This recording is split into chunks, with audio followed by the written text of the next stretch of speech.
Leo tutaangalia mafunuo ya Mwenyezi Mungu na vitabu ambavyo Mwenyezi Mungu amekuwa akivitumia ili kujifunua kwa umma katika uso wa dunia. Hivyo tutapita katika aya kadhaa ambazo kwazo tutafahamu vitabu ambavyo Mwenyezi Mungu alivitoa kwa wanadamu ili viwe njia na miongozo kwa ajili ya kupambanua baina ya haki na iliyo batili, kati ya aliyo mabaya na aliyo mazuri. Tutatumia Qur'ani tukufu au wengine wanaita Qur'ani takatifu, na tutatumia pia Biblia takatifu katika kusaidia jamii kwa ajili ya kujiandaa na maisha ya mbinguni, maisha ya pepo kabla ujio wa Nabii Isa bin Maryam hapa duniani. Tutaanza kitabu cha kwanza ambacho Mwenyezi Mungu alikitoa kwa wanadamu, na hiki tutasoma katika Qur'ani sura 5 na aya ya 44 na 45, sura Al-Maida. Maida ni Kiarabu, ni lughatul Arabia, ikimaanisha ni meza. Kwa unaposikia sura Al-Maida sura 5 ni sura ya meza. Aya ya 44 na 45, msomaji karibu. Inasema, karibu. Hakika tuliteremsha Taurati yenye uongozo na nuru. Hakika tuliteremsha Taurati yenye maongozi na nini? Na nuru. Ambayo kwayo manabii waliojisalimisha kwa Mwenyezi Mungu. Hakika tuliteremsha Taurati yenye uongofu na nuru, ambayo kwayo manabii waliojisalimisha kwa Mwenyezi Mungu waliwahukumu Mayahudi. Akaendelea kusema watawa na maulamaa, kwani walitakiwa kukihifadhi kitabu hicho cha Mwenyezi Mungu. Mafunuo ya awali kabisa ambayo Mwenyezi Mungu aliyatoa kwa mwanadamu katika vitabu vyake, aliteremsha kitabu cha kwanza ambacho kinaitwa Taurati. Taurati ni hiki ambacho kinafahamika kuwa ni kitabu cha kwanza ambacho Mwenyezi Mungu alimpatia mja wake. Tutamsoma ni nani, lakini kwa utangulizi ni kwamba kitabu cha kwanza ambacho Mwenyezi Mungu alimpatia mwanadamu, na amesema ya kwamba hiki kitabu ambacho ni Taurati, anasema kina umoja, kina uongofu. Halafu jambo la pili ni nuru, ambayo kwa kweli wale ambao ni manabii waliojisalimisha kwa Mwenyezi Mungu waliwahukumu watu. Na akasema ya kwamba hicho ni kitabu cha nani? Cha Mwenyezi Mungu. Kitabu cha kwanza ilikuwa ni Taurati. Sasa nenda aya ya pili tusome pamoja, usikilize Qur'ani ambacho nakisema katika Taurati, kitabu cha kwanza cha mafunuo ya Mwenyezi Mungu kwa wanadamu. Tutasoma Qur'ani sura ya pili na aya ya 53, tuangalie mafunuo ya Mwenyezi Mungu. Karibu msomaji. Inasema, nakumbukeni tulipompa Musa kitabu. Nakumbukeni tulipompa Nabii Musa alayhi wasallam kitabu kilichokusanya kila wanayoyahitajia na cha kupambanua baina ya yaliyo ya haki na yasiyokuwa ya haki, ili mpate kuongoka. Yani ili wapate kuongoka. Kwa mara ya kwanza Mwenyezi Mungu alimpatia Nabii Musa kitabu, alimpatia Taurati, na kitabu hiki anasema kilikuwa ni kitabu ambacho kilikuwa na kazi ya kupambanua kati ya haki na batili, kati ya uongo na kweli. Kitabu hiki ni maongozi ambayo Mwenyezi Mungu alimpatia Nabii Musa ili kupitia kwacho umma wote wanadamu upate kujua iliyo kweli na iliyo ya uongo. Ikitokea mwanadamu katika uso wa dunia atakayekataa Qur'ani na atakayekataa ya kwamba Taurati sio kitabu cha Mwenyezi Mungu, Qur'ani inasema huyo hafai, kwa sababu Nabii Musa alayhi wasallam ndiye aliyepewa Taurati ili iwe maongozi kwa wamchao Mwenyezi Mungu. Sasa sikiliza, Nenda sura ya 28 na aya ya 49. Sikiliza ambacho inasema katika Taurati ya Nabii Musa alayhi wasallam. Inasema, sema, basi leteni kitabu kitokacho kwa Mwenyezi Mungu, ndiyo, ambacho kina uongofu ulio bora kuliko hivi viwili. Yani Taurati ya Musa.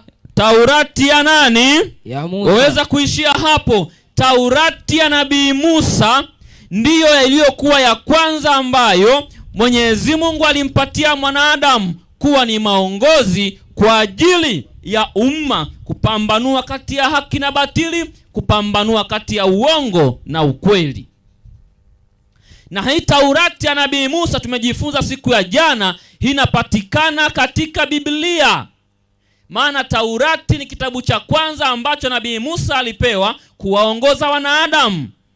Kwa sababu hiyo, Taurati ni mafunuo ya kwanza, kitabu cha kwanza alichopewa Mwenyezi Mungu Musa, aliyopewa mja Mwenyezi Mungu Musa, ili kwacho mwanadamu apate kuongozwa katika iliyo haki.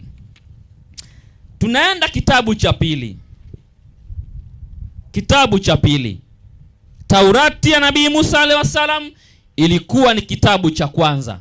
Kitabu cha pili, Qur'ani sura 5 na aya ya 46, katika kueleza mafunuo ya Mwenyezi Mungu. Karibu msomaji. Inasema, na tukawafuatishia mitume hiyo. Baada ya kumpatia Nabii Musa anasema tukafuatishia mitume hiyo. Hiyo nini? Isa bin Maryam. Huyo Isa bin Maryam, kuyahakikisha yaliyokuwa kabla yake katika Taurati, na tukampa Injili iliyomo ndani yake. Yani anasema kupitia Nabii Isa bin Maryam tukampatia Injili ambayo kwayo ilisadikisha yaliyokuwa katika Taurati. Endelea. Uongozi na nuru, na isadikishao yaliyokuwa kabla yake. Yani Injili ya Nabii Isa bin Maryam imekuja kusadikisha yaliyokuwapo katika Taurati ya Nabii nani? Nabii Musa. Endelea. Katika Taurati na uongozi na mawaidha kwa wamchao wanaomwogopa. Anachokisema hapa katika aya hii ni kwamba Nabii Isa bin Maryam yeye alipewa Injili. Alipopewa Injili anasema kwamba hii Injili ilikuwa na kazi, na kazi yake ilikuwa ni kusadikisha yale yaliyokuwepo katika nini? Katika Taurati. Kwa hiyo wakati Nabii Musa akipewa Taurati, Nabii Isa bin Maryam yeye anapewa Injili. Injili inasimama kama kitabu cha pili ambacho Mwenyezi Mungu alimpatia mja wake Nabii Isa Yesu, ya kwamba kupitia Injili watu waongozwe katika uongofu, waongozwe katika iliyo haki, waongozwe katika mapenzi ya Mwenyezi Mungu. Na kwa sababu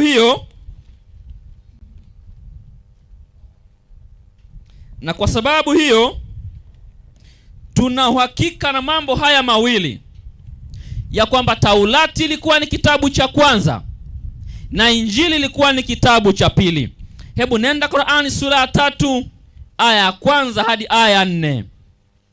Qur'ani sura ya 3, sura An-Nisa ni sura ya wanawake, maana Nisa ni Kiarabu, kwa Kiswahili ni wanawake. Sura An-Nisa, sura ya wanawake.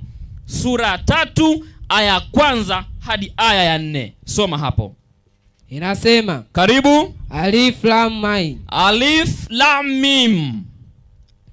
Aya ya pili. Mwenyezi Mungu hakuna abudiwaye kwa haki isipokuwa yeye. Hii ni tauhidi ya kwamba hakuna anayepaswa kuabudiwa isipokuwa ni Allah peke yake. Mwenye uhai wa milele, yeye ndiye anaishi milele, na mwendeshaji wa mambo yote. Sawa. Amekuteremshia kitabu kwa haki. Amekuteremshia kitabu kwa haki, kinachosadikisha yaliyokuwa kabla yake. Anasema Mwenyezi Mungu ameteremsha kitabu ambacho kitabu hiki kinasadikisha yale yaliyokuwapo zamani. Na aliteremsha Taurati na Injili. Na aliteremsha moja Taurati, na akasema cha pili akateremsha nini? Injili. Zamani. Aya 4, zamani ziwe uongozi kwa watu. Kumbe Taurati na Injili moja ilikuwa ni uongozi kwa wanadamu. Na akateremsha vitabu vingine. Halafu anasema baada ya Taurati na Injili akateremsha na vitabu vingine vya kupambanua baina ya haki na batili. Kumbe ukiacha Taurati na Injili kuna vitabu vingine pia ambavyo navyo vimetumika kupambanua baina ya haki na batili.